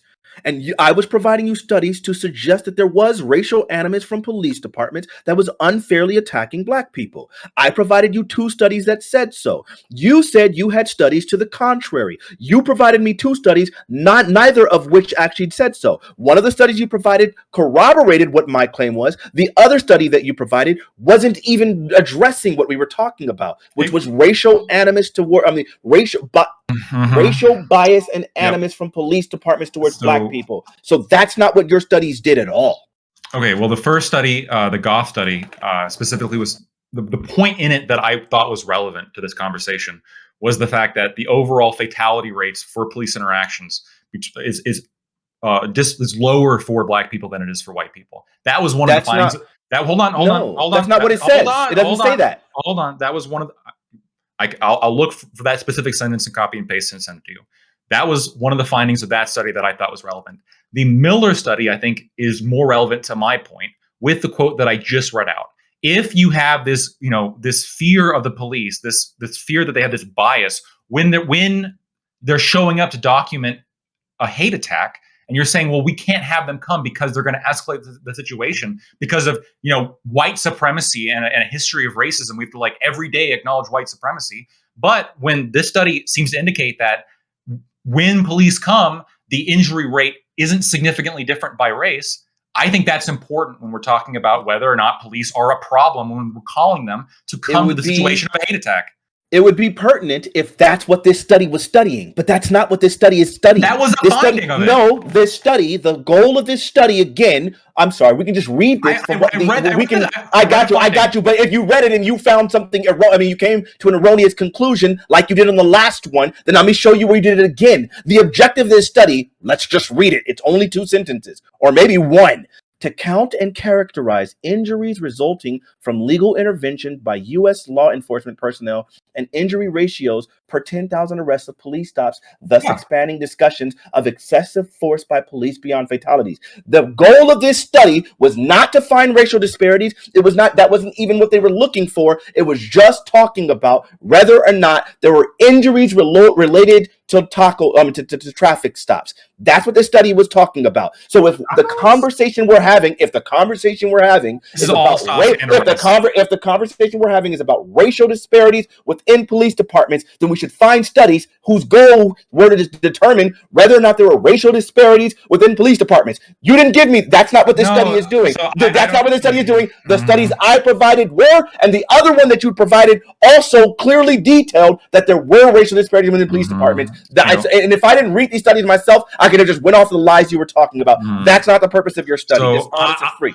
Okay, I don't think that finding whether or not police departments are racist is relevant when we're talking about whether or not police should be called to the scene of a hate crime. What I think is relevant. It was racial hate crimes. Racial hate crimes. So yes, that race is relevant. No. Any kind of hate crime, right? What's relevant? No. Don't say any. If we're talking about racial hate crimes, saying I don't think it should matter if police departments are racist when they're going to be dealing with racial hate crimes. Let me finish, please. So I don't think it's relevant. What's relevant is the actual effects of those interactions, right? So if this study indicates, but can you phrase it appropriately? Since you said okay, let you finish. Go back and phrase that part appropriately. You don't think it's appropriate. You're saying I don't think it's appropriate that we should be talking about racism within police departments when we're talking about police departments interacting with racial hate crimes. That's what you're saying? Not necessarily, no. What's relevant is whether or not this leads to like demonstrably bad consequences when police officers respond to a crime. That's what's relevant. And this study specifically, the sentence that I read out indicated that per 10,000 stops / arrests, there was no significant difference in injury rates between the races.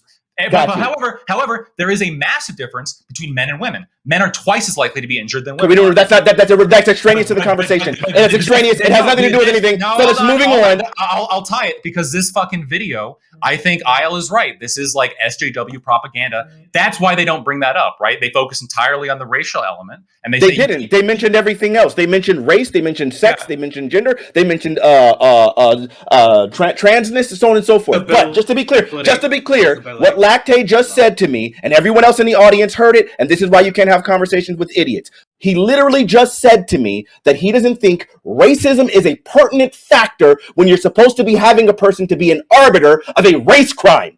If racism isn't pertinent to be dealing with, if racism isn't pertinent when you're going to be the adjudicator for a situation in which race is a problem, then I don't understand how you can't see why there would be bias there. Let me just ask you that. Okay, but let me just ask you that. Hold on. Let me just ask you that, Lactate. Do you think that a racist individual could be a good adjudicator do you think a racist individual could be a good adjudicator when it comes to intervening in a racist situation?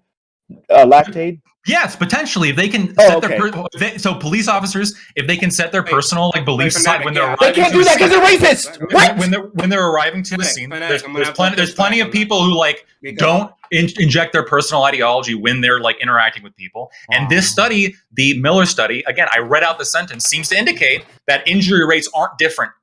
Injury rates aren't different. So the cops that show up are no more likely to escalate to violence when it comes to black people or white people. That's what this study indicates. What's the rate? Lactate, say hi to YouTube. I'm uploading that clip. You look like a freaking moron. Thank you. What's the rate? What's the rate? Wait,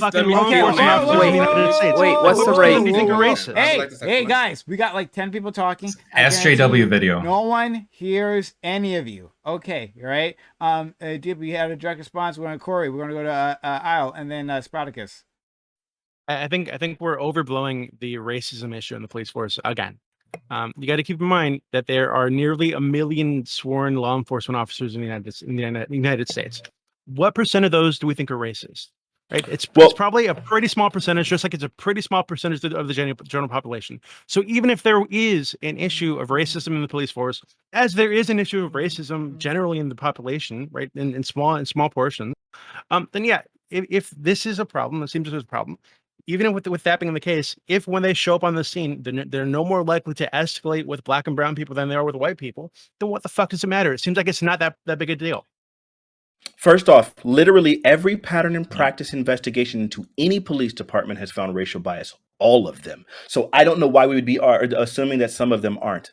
Secondly, if we're looking at studies with 100 million traffic stops all across the country and we're finding wide racial disparities, I don't know how we can get more crystal clear that there is a pervasive systemic problem. So again, I don't know why we're going to sit here and try to argue that oh, there's no data. Oh, how do you can prove that? Let me just think about how many police officers there are. The problem is found within that institution and it's pervasive.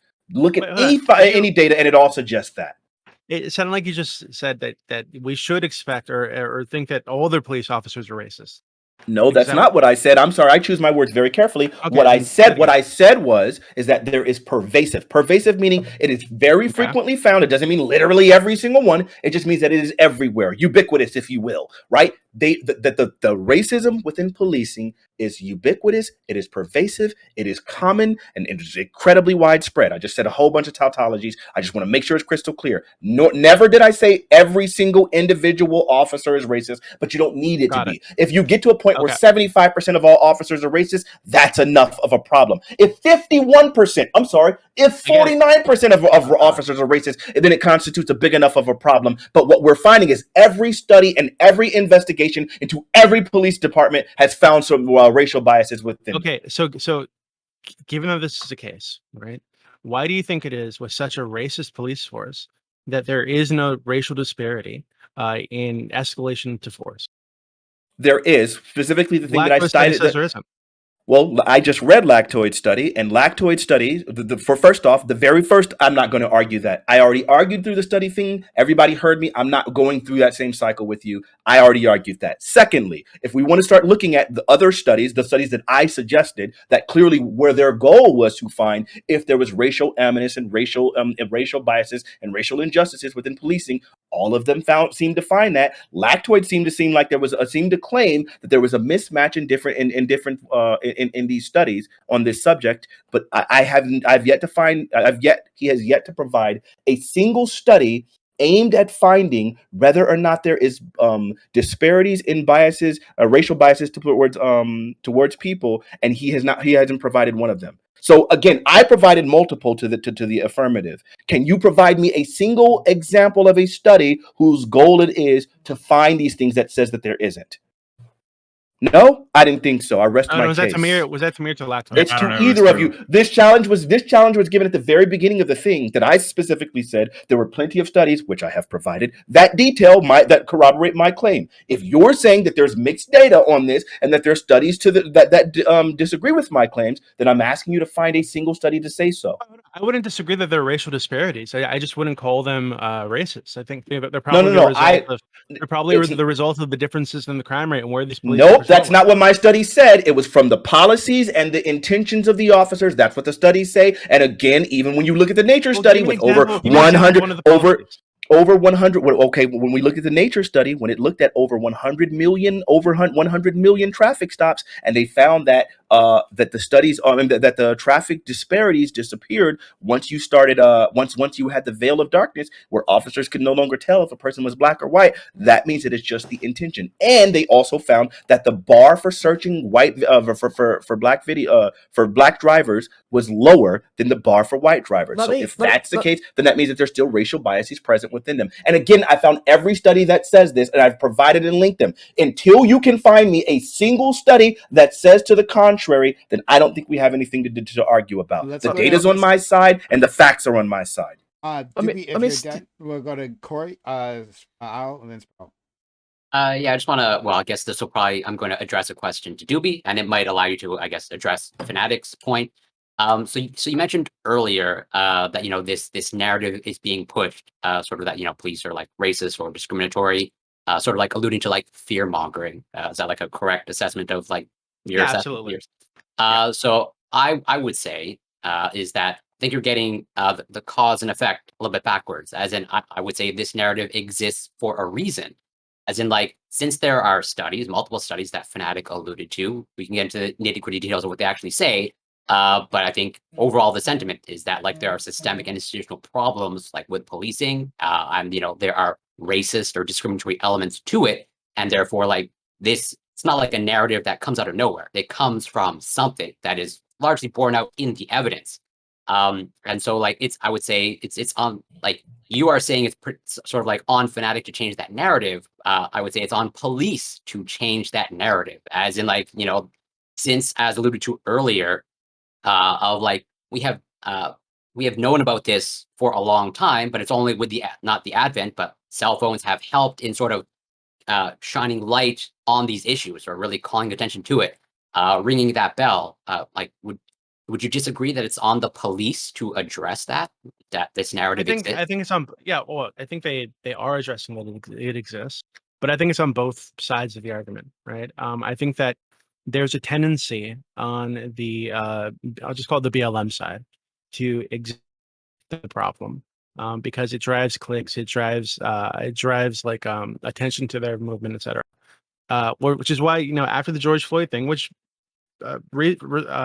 in fact was just a shitty police officer, maybe racist, though there's no indication that he was racist. Shitty police officer in a specific city, in a specific police force, who did a shitty thing on camera. This gets blown up to now encompass the entire fucking police force in the United States. The entire police force is racist, right? And we have people protesting all over the country because some police officer in Minneapolis did a thing, right? Like, Okay. I think the narrative is blown up. No, to be that's fair, a very dishonest framing. To be fair, I think that that there is some truth to the idea that and it could be like because if you're a police officer and you're interacting with crime, right? And this is like your job, right? And the most of the people that you see doing the crime, right, tend to be of a certain racial group, tend to come from a certain area, tend to dress a certain way and drive a certain kind of car. Well, eventually this could build up like assumptions, a prejudice within you, right? And I think ironically, I think this is what one of the officers argued, like in the what was it, the OJ case, that the police force made him racist. I think there's some truth to that, right? And so there is that, right, that's happening. I think reasonably that we can assume that this is happening in some cases, but Okay, we do have to acknowledge that the criminal element that exists within these communities, and that needs to be spoken of honestly, right? The reasons that this exists and what we can do to stop that from happening, and also we need to be aware that there are vultures who are using, of course, there are vultures who are using these issues to blow up their own station in the world. But that's a dishonest framing from the very beginning. Number one, it wasn't that the George Floyd incident was being used to now bolster some brand new claim and being spread to the rest of police departments. We've been complaining about police department, Black people in particular, literally since the March in Washington for jobs and housing, right? Like the whole the whole purpose of so I'm sorry, that march, the March on Washington, they literally had signs about ending police brutality. Malcolm X and Martin Luther King both spoke very heavily about police brutality. It has been an ongoing thing. There have been patterns and practice investigations like that have been going on in consent decrees, literally all the way from the 50s until now. Still currently, that is 70 years straight, to try to say and frame it as if George Floyd's incident somehow was what people were using to paint these things that have been discussed long before George Floyd and will continue to be discussed after George Floyd is 100% dishonest, number one. Number two, if you want to start talking about, yes, what's causing some of these crime rates, obviously we know that there's an obvious link between crime and poverty, and then, of course, education and poverty. And so when both of those things are being directly impacted by racist policies in both blue and red states, then yes, then you can see why this thing is happening, which is why we need a comprehensive reparations bill so that we can actually address some of these disparities so we can lower these crime rates within these communities. But in the same way that he talked about the person during the OJ trial, or not OJ, or the Rodney King or whoever the freak, claiming that OJ. I'm pretty sure it's OJ. Well, sure.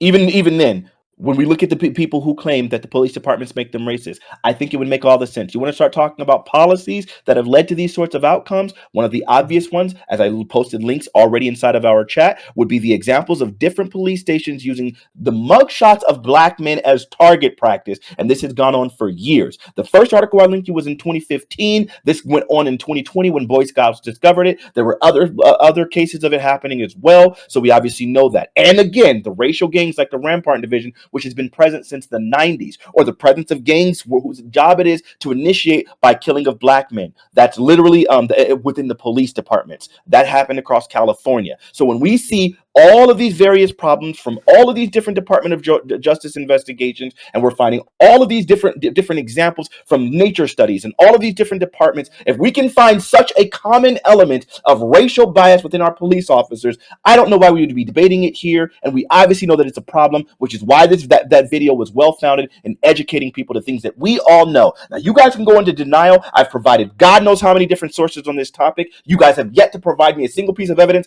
Every single piece of evidence that you have provided belied your claims and supported mine, and I just had to do the reading. So again, everything supports what I'm talking about, and y'all have nothing to go off of. We know that this racism is well founded. George Floyd is just a single cog in a large wheel in which we've been talking about this problem for God knows how freaking long. We've been marching, literally, we were marching over Mike Brown and so many other people before him. Don't even try to frame this way. Black Lives Matter literally had existed before George Floyd before George Floyd was a common name in the rest of the world. We know. Freak out of of here. Okay. So first off, you keep dishonestly presenting that story about the mugshots, right, being used as target practice, right? It wasn't just black photos that were being used or black mugshots. They're also using white and brown and like Asian mugshots too. That's right? not what they said. It's in the story that you posted, right? In both the Florida story from 2015. Yeah, they said, hey, we use mugshots, right? We use black, brown, and white people in the mugshots. It's just people that are arrested by our station. Yes, that's what they claimed afterwards. But no, you saw the picture and all of the details. The cops lied. The cops came back and lied and said we did that, but they had the evidence and the pictures and showed that there was absolutely black people, as is in the picture. Click the link right now, and I'll link it to the chat right now. He's a liar once again. Michigan. Whoa, let Dibby finish, please, Dibby. In Michigan, they said that 85% of the photos they use are white men.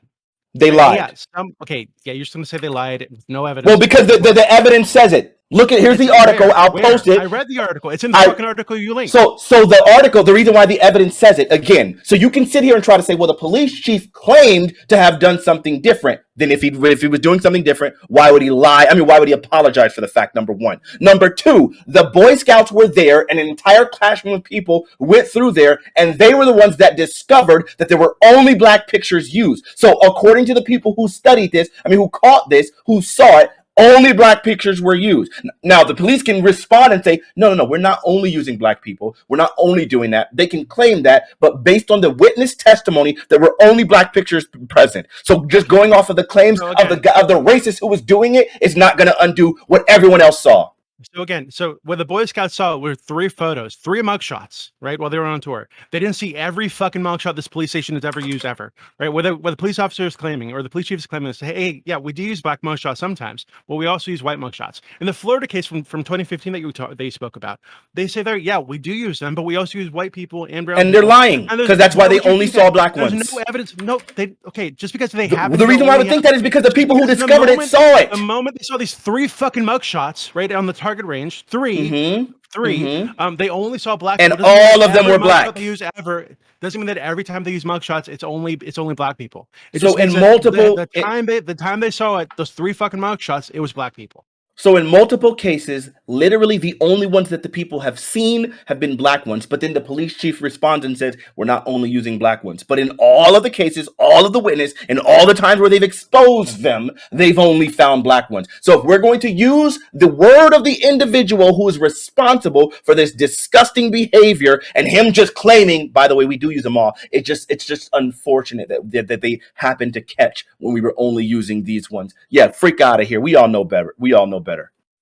You're assuming that he's lying and that he's racist. Okay, of course, considering all of the other studies. No evidence of this. Okay. The evidence is the fact that he had been using these things until he was exposed, and the fact that we have all of these Department of Justice reports, and we have all of these other studies that have suggested it. I provided all of them, so we know that. In the picture right there, literally the article's picture is 6 of them. Freak out of here. I'll then Spartacus. Okay, so now it's my turn. Okay, so yeah, Prime, I actually wanted to pick your brain and the PCNF community's brain because you seem to be like really interested in the topic at the beginning. I think we can all agree. I think everyone on the panel has said that for non-crime hate incidents, those can be handled in-house, whether it's between the people on the street that are experiencing them, or if it's in the school setting, that's for the faculty and the administrators. But for actual crimes being committed, do you in the PCNF community agree that the random high schooler who sees one should be more than a bystander, and by getting involved in there, and then which is step 1, and step 3, support the victim by sticking around during an active crime going on that may be dangerous? Wait, or do you just think for clarity, what is the PCNF community? I feel like I missed. What is that? The Progressive Conservative Party of Canada. The what? The PCNF community is the PrimeCayes friends. That's a all black everything joke. But that's on all black everything. It was the an unfortunate started by GSU Gambit.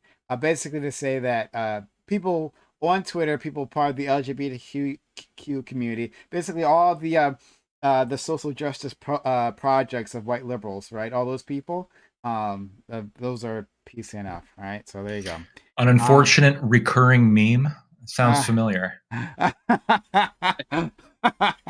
I hear Yeah, words so- coming Race from of a Canada. crime. I'm In this case, it's a I'm serious reading the article question, though, like- fully, and yeah, so it does seem like all she saw was black ones. And then the FBI investigated it, and then they also seemed like they were saying, it seemed like they were really making a mistake here. Let me just read that line real quick so we can see that it wasn't just the use of those targets doesn't seem correct. Alice Vasquez, a retired FBI agent, said the police have different options for targets. I think the police have to be extra careful and sensitive to some issues that might be raised. And then that's when the guy from the police department said, no, we use all of them. We use whites and Hispanic males, but it just so happens that they caught them only exclusively having black pictures up there. And again, and this has happened all around the country. And even these people have said, oh, this is a widely common practice. So they've been doing this for quite some time. This is a But very to be common clear- practice in the police department. So to be clear, the FBI didn't say Wait, that. A retired FBI agent said that. Sure, that's what I said. And they didn't say. They didn't say That's what I said. It's a widespread practice I of asked using Prime a black question, I mugshots. think It said they're you using should let him mugshots. answer the question. Okay. But he didn't have a problem with Yeah. them using mugshots. He specifically said I that was that was asked inappropriate. a question. Okay. All right. So you're asking me, should people be more than a bystander? Yes, Stick I think around with I the victim should- I during think- an active crime situation instead instead of contacting the police during this active crime situation. Because I think everyone on the panel agrees that non-crime hate incidents can be handled in-house police intervention. Yeah, so a racially motivated attack, if be more than a bystander, that you can define that lots of ways. You can define that as simply filming, right? Like getting yourself to a safe place and No, filming the that's incident. step two. That's step two. When in the video they say that you should saddle up to them because there's strength in numbers, so you should engage them. You should talk to the people that are the victims. You should get yourself in between and mediate yourself between the people that are the aggressors and the victim. You should engage the victim instead of the aggressors and whatnot. And then step two is What's when up, you mate? document I'm it not and racist, film. gringo. Hey, welcome from Japan. Oh, Sproutacus, yes, welcome from Japan. Okay. I thought I was muted. My bad. No problem, buddy. I think if it's a dangerous situation, like a guy, I didn't see this, but I remember a guy was telling me about, like, this was in college, that he saw this attack happening. He was a white guy, and he saw a bunch of white guys attacking a black guy who had been walking with a white woman. I guess it was his girlfriend. And it was a racist attack. And they kicked this guy's ass. He was a big guy. I didn't know what to do about that. And it was a bunch of dudes kicking this guy's ass. Like, what should he do? Should he necessarily get in the middle of that and then become a victim himself? I probably would say no. Definitely not. If the answer is no, and I understand that it might evolve, through your thinking, but if your initial reaction is no, is that a message we should be encouraging high schoolers to be sat down in a actual school assembly and say that is the go-to practice, like the best practice of how to react to a hate crime? Probably. Actually, no, not even a hate crime that's violent, just a hate crime, I should say, because it doesn't necessarily have to be violent to be a crime. If it's not violent, then maybe you should be stepping in. If it's a non-violent situation, what's a non-violent hate crime that you would necessarily call the police for? Well, Maybe, a like, non-crime drawing a hate swastika incident is like on just something. this teasing, Oh, yeah, drawing a swastika, vandalism, teasing, Right. racial Destruction of slurs being property is dropped, but- violence.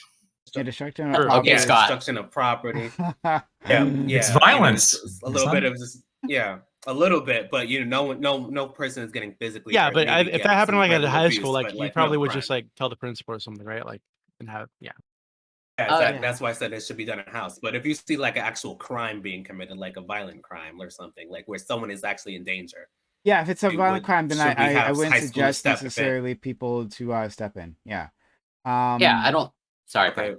And then support the victim by sticking around. Yeah, if it's afterwards, and especially this person has just been attacked, support them by sticking around and being whatever the help you can be. That you might even have to call an ambulance or something for them. So yeah, that's a good idea. You should document the incident. You may need to okay, well, I'll leave it there. That's what I was asked, so I'll leave it there. Yeah. Corey, you can no. Let's go to Spartacus because Spartacus has been waiting for a while. Yeah. Go ahead. All right. So I've had plenty of time to look over this. So I have looked over it. In the findings of Lactoid's study, in the section 1, table 2, it states the raw numbers of the 12 department years, only most recent year for each department, of the injuries that were sustained, or the amount of incidents where injuries were sustained in a police interaction. Black non-Hispanic was a maximum of 664. White non-Hispanic was a maximum of 573. Which now, study? These are the policingequality.org study that you posted. Gotcha. The Goff study. Okay. Table 2. So table 2, section 1 in the findings. That's a one to one. That does not account for how many white people there are versus black people. Whereas if you step down to figure 1 in table 3, it does, and that's where you see the massive disparity that's been left out. And so the maximum in table 3 is 769 for black non-Hispanic, whereas for white non-Hispanic, it's 174. So that's where you're going to see the massive disparity that's being left out. And even if you look at figure 1, the chart that you have there, black non-Hispanic bar is far and above average. Average looks to be about 108, whereas the average is 108, whereas the black non-Hispanic average is 273. White non-Hispanic, Hispanic, Asian non-Hispanic, and other non-Hispanic is all underneath average. So again, I know which one you're looking like. This is by citizen race ethnicity. This is like per capita of the total population. Yes, it's stated per capita that black people are injured more often in police interactions than white people. It says that black people are injured more often overall, because there are more police interactions. The Miller study, which I also linked, says that we've talked about the Miller study, but it's okay. Right. Well, is this sentence incorrect? Both estimated hospital admitted and fatal injury ratios per 10,000 stops/arrests did not differ significantly between racial/ethnic groups.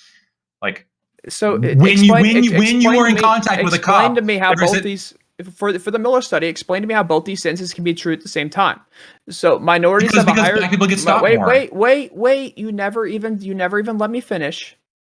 Thank you. I didn't even get to start. What the hell was that? Minorities have a higher chance of being stopped by police, arrested, and being killed by police than non-Hispanic whites. And while minorities were more likely to be stopped, arrested by police, the probability of being killed/injured during a stop/arrest did not vary by race. How are those two? Unless the police are dramatically more violent with people of color, then how are those two the true at the same time? And then taking the second study as well, and then we can take a look at that, the per capita, which doesn't necessarily go in your favor as well. I'm just trying to figure out how you're reading these studies, because the way these charts are looking, it's not the way you're reading them, at least. It is. So just listen. Let me explain this, okay? So both studies indicate that black people are stopped more often, okay? And if you are stopped more often, there's going to be more overall levels of force used, right? Every time you come in contact with a police officer, there is a base chance that force is going to be used against you. Obviously, this is modified by a number of different factors, including whether or not you're fighting with the cop, being argumentative, what mood the cop is in. All these things are factor into every individual situation. The study that you were talking about, the Goff one, is saying that in terms of as a percentage of the population, black people are stopped more often and thus are exposed to more force because there's more stops. The Miller study is measuring. No, that's not a different. stop. That's an injury. This is an injury thing. The Goff study is about injuries. Total injuries per population. The Miller one's referring to total injuries per stops.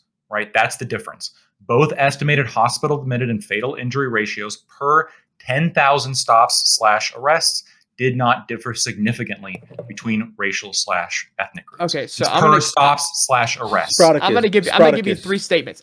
Yes. What's the purpose of this study? The purpose of the first study is to talk about the damage done by police and stops. The purpose of the second study is to look at the police's use of force. Okay. Do you think Sproutacus, that it would make sense that a study whose goal it is, I mean, that if the study isn't seeking out to look to find if there is racial disparity, that maybe that study wouldn't probably be the good arbiter for what is whether or not there's actual racial bias? In other even words, if it's not a good arbiter, while I'm sympathetic to what you're saying, even if it's not a good arbiter, these studies are not projecting what's being stated.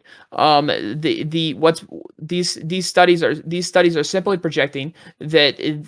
So I'm going to give you 3 statements, Lactoid, and you tell me which one's wrong. If none of these are wrong, then these studies are not saying what you were saying. So first statement is go back to it. First statement, I've stated it before, and you're gonna let me know which one's wrong. Minorities have a higher chance of being stopped by police, arrested, and being killed by police than non-Hispanic whites. Is that a true statement? Repeat it one more time. Minorities have a higher chance of being stopped by police, arrested, and being killed by police than non-Hispanic whites. Is that a true statement? The first 2 are correct in terms of. It's a non-contested fact in your first study. Hold on. The first 2 are correct. The third one is correct. That's a one statement. Hold on. The third one is correct with the contingency that this study also indicated that, I mean, you just read it, right? In terms of killing, there's no evidence of racial bias. No. In terms of injury, in terms of killing and injuries in the same number, which I would argue is disingenuous. So I'll read the statement one more time because this is a non-contested fact by a study you provided. Minorities have a higher chance of being stopped by police, arrested, and being killed by police than non-Hispanic whites. True or false? Again, true. Technically, the first 2 are true for sure. It's a non-contested fact in a study you provided. Oh my God. The first 2 are true without contingency. The third one is true with the contingency that this study itself also indicates that there's no evidence of racial bias with lethal events because of the increased crime rate. I want to specify what he's adding contingencies to is a non-contested fact. Now the reason, listen, I understand you're having issues. Okay, with this, so right? I'm going to give you 3. I'm going to give you 3. You how many times you got to repeat this? Like you repeated it 5 times. I've answered it 5 times. It's a non-contested fact. Is it not? There's 3 things. I'm going to repeat 3 things. Yeah, we heard you. Okay, so the Miller study is the one I was referring to, and I think that's the one relevant here when we're talking about whether or not police are escalating things to a situation that I would be concerned about when you're calling them for a hate crime. And if when you call them and they come and they're no more likely to commit like an injury upon like a black person or white person when they come to respond to a hate crime event, that would seem to indicate that it's okay to call the police. But they're more likely to kill. And that's not, so that's actually not true. It's a non-contested fact in the same damn study. So it says on a population basis, but not on a, like in terms of a total incident basis, right? If you factor in all the incidents that, because black people come into contact with police more often, that was the first point. That is true. Like you have to analyze these stats with like some particularti here and some carefulness. You can't just say like A, B, C, D. And what this fucking video does, right, is it's making broad generalities like call out the everyday culture of white supremacy. It's showing signs to say white silence equals white consent. I'm not talking about white people can't get justice. Well, the whole topic's about the video. Yes, and I'm talking about your study. And my study, the Miller study, is relevant to the video, and I've already explained why the Miller study. And I'm asking you a simple question. You've asked it 5 times, and I've answered it 5 times. No, the Goff study and the Miller study are not in conflict. So what I was adding on to that is I wanted to let the audience know he's adding contingencies to a non-contested fact. You said that 3 times too. So yeah, I'm going to say it one more time because you keep interrupting me. He's adding contingencies to a non-contested fact that is provided by his own source. We'll move on to this. We'll move on to the second statement that black people are injured by police. Well above the mean or median of any other race. Not per interaction. Okay, I will repeat. Black people per capita. Per capita, yes. Okay, per capita. Awesome. Do you understand the difference between these two? The third one's going to tie it all in. Okay. All right. And that black neighborhoods are over-policed. That black neighborhoods contain more policemen conducting more stops than a white neighborhood. Correct or incorrect? That's true. Over-police is a loaded term. Those communities have very high rates of violence. I think police being there could actually potentially help some of the violence. I've got no more questions. Okay. All right. Okay, thank God. We've Anyway. run over time with this one. And okay, great. we hit it. Hey everyone, we're gonna continue on to our open walk on panel right after this. We got more content for you, so stick around. I'm gonna give an outro to all these great individuals. Before then, though, hit that follow button if you haven't done so yet. Follow the channel if you want. We got a lot of content for you. Don't want you to miss on any of that content. Hit up our social media, our Twitter, our Discord, our TikTok, and our YouTube. Like, comment, subscribe on the YouTube channel. But yeah, hit us up on all those places. Let's go to Lactoid. Again, but stick around. We have more content for you waiting, so don't go in there. Lactoid, thank you for this. You've been this is interesting. I think when like the makeup of the panel changes even just a little bit, right? When there's like when one person is here who is new, or one person who isn't here who's usually here, how it changes, and you became like the bad guy here, Lacto. You showed your true colors. It's usually hidden, right? You're usually you're usually a secret boss. But now we see you for what you are. Lacto, thank you so much. You're always very much appreciated. Oh, thank you. I mean, I've talked about all this stuff before as well, right? I'm not scared to talk about the truth, as always. As the truth is always important when we are uniting to combat both communism and obviously the affiliates of communism, including critical race theory, which I think when we're looking at this video, clearly it has a political bias. I encourage everyone to go watch the video if you disagree. And that's the reason why they got in such hot water for playing it to a bunch of minors. You can find me on Anti-Communism United, all one word, Discord and Twitch. And if anybody has any questions or want any of the sources that I talked about, just shoot me a Discord message and I will send them to you. Thank you. Thank you. All right. Let's go to man Jamali. Oh, guys, and before we do that, Anti-Communism United, get this Lactoid to 50. People. I'm so close. I'm 4 followers away. He is 4 followers away. Everyone, let's do it. Like, now I gotta spell this fucking thing again. There it is. Anti-Communism United.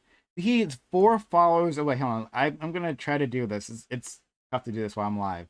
I'm gonna try to go up to his channel, make it 3 people. Like, our friend Lactoid has been amazing to us. Just like part of this channel, it's been a great addition. Oh my god, this is addicted to this while it's live. But he's been a great addition to the channel. I'm very lucky to have found him, and that he likes to spend his time with us. I mean, he's like a lawyer, right, and a spy. And he spends all this time with us. So guys, just 3 other people, and he will make it to 50, and be like 1 step closer to be a affiliate if that's something that he wants. I'm going to do this right now.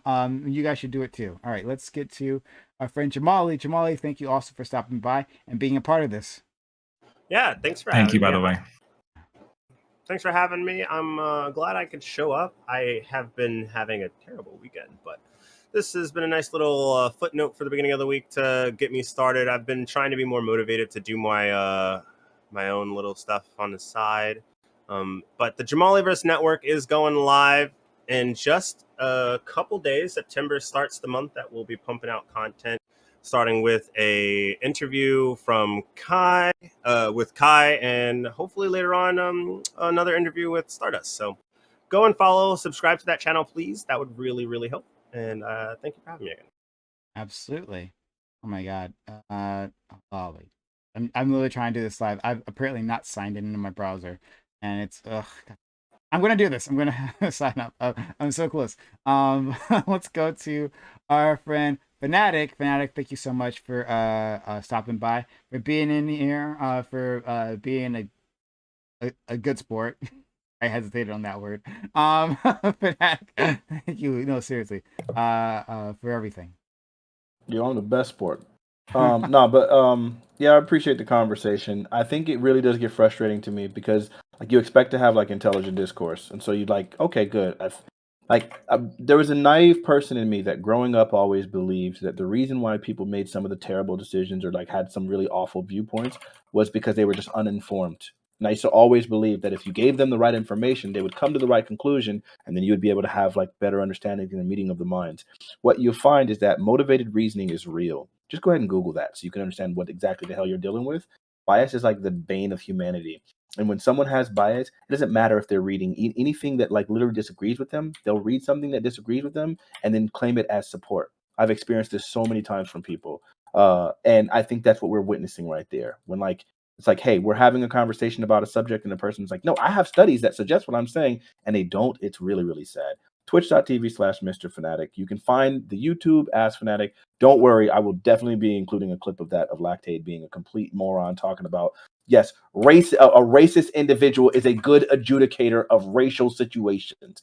I don't know how you can get more stupid than that. It's sad because, man, he made himself look really bad right there. But anyway, that's life. You can find that on the YouTube channel Ask Fanatic, where I have most of my 1v1s. Absolutely. Please, let's hit up a Fanatic too. And Jamali as well. I don't mean to leave anyone out. But yeah, thank you for that. Fanatic, another the great part of the community, who's gonna mute himself while he's like tapping his buttons constantly. Thank you so much, buddy. And I just followed that to it. I made it happen. It was a struggle, but I made it happen. Guys, let's get him to 50. He's so close. We can celebrate now. I'm at 51 now. So Yay! Thank you guys so much. We did it. Thank you, community. We did it. Oh, yes. Thank you. We did it. Yeah, thank you. Again, Lactoid has been fantastic, right? Like, just one of the best. And just like Fanatic said at the start, he said he was the best white person here. I'm not sure he thinks that anymore, but we'll see. No, you still are. Oh, thanks. I appreciate there you that. go. All right, so you made a good choice in following Lactoid. Great. All right, so let's go to our friend Sprouticus. Sprouticus, thank you for being here, and you've been with us for quite a long time, right? You were here, then you deployed, you came back, and you jumped back on the panel. So I do appreciate you, man. Yeah, it's not a problem. I love being here. I love the debates, love the different people I get to talk to, the different the different ways you can come across topics. It's good to hear. It's good to be here and basically be able to debate against different angles each time. But I am the Sprouticus. You can find me at Twitch and Twitter at the Sprouticus. I love these debates. I love being able to talk to everybody. I appreciate the ability coming on Prime and look forward to the next one. Okay, all right, love to see it. All right, next I'll thank you also for stopping by, for jumping in on this, and participating as much as you do. Thank you so much. When Pakistan saw a brutal crime being committed by the flooded waters in the Delta, they followed step one. They were more than a bystander. They were there. They were trying their best to stem the damage and whatnot. They documented the incident. Everyone around the world knows. They supported the victims by sticking around and making sure they had the support they needed. But they didn't follow step four. They didn't avoid the police. America, the world police is, funding them as we should, because we, as, the global police, we should have, and a first world country with global aims and ambitions. We should be helping out people with aid, especially in their times of need, so they feel safe to be around us and in our sphere of influence. We don't want them to go into China or Russian spheres of influence. Ew, that's gross, that's dangerous. So we want to help them out as much as we can, so they feel indebted to us and they want to help us when we help them. As for children in school, high school students in schools, I think that, unless we can prove through studies that the DPD, the Denver Police Department, is racist or ableist or homophobic and transphobic, I think it was a little bit edgy, a little bit touch and go to give them this video saying that the police will target them as if they're the perpetrators if they feel like they're in danger during a crime, especially a hate-based crime. I think that people should be encouraged to seek police instead of trying to put it on Twitter and hope that the Twitter mob cancels your oppressor for you. I think the police should be doing that. But otherwise, I really enjoyed the panel. I think it was really great. I really enjoyed my time here, and I enjoy everybody's talking and hearing everyone's point of view. Thank you. Thank you. All right, let's go to Corey. Corey, who was fighting the good fight here. Thank you, Corey, for always being on the right side, my side. And I agree. fighting the forces of evil. Again, Corey, he's like always down a clown, right? Like Corey, I sent him an invite. He's like excited to come on, and I was excited to have him. So thank you so much. So yeah, thank you. As always, super thankful to be here. I'm super grateful always to be invited on. Always entertaining. And I always learn something. I don't know if I'm a good panelist, but I think at the very least I'm a reliable panelist. I think I just got that going for me. And to address the point that Fnatic made, this whole panel was super interesting about totally motivated reasoning is a thing, and I think it's super interesting that when it comes to woke movies, Fnatic will cherry pick random movies to bolster their point. And then when it comes to climate change, they will set up sort of this really false high super threshold to deny climate change or deny certain aspects of climate change. And then when it comes to policing and systemic issues of policing, they'll accept that, which I will accept both the science on climate change. I'll both accept the science on systemic issues about policing. And I think there's good reason to be consistent about that. And so yeah, I want to thank everyone for being on the panel, even though it's not my place, but I'm grateful to be on with Doobie. Isle of Isles, nice to meet you. Sprouticus, always a pleasure. Fnatic, always entertaining and always a pleasure. Jamali, pleasure to meet you. And Lactoid, Lactoid. I have to thank my fellow Canadian. So not only does Corey have great taste in political stances, he also has great taste in friends. We have our mutual friend Katie in chat who we love. So shout out to Katie. And Katie is saying that it's your birthday? It was my birthday literally a week ago. Yes. Okay. I'm sorry. Happy late birthday. Yeah. Oh, okay, yeah. So we're doing the thing. Happy birthday to you. Wait, isn't that copyrighted? Happy. Oh no, it's out of copyright. Shut up. Happy birthday. It's for use. It's for use. To you. Happy birthday, dear Corey. Happy birthday to you. 7 days me ago. Blush. Thank you. Thank you, buddy.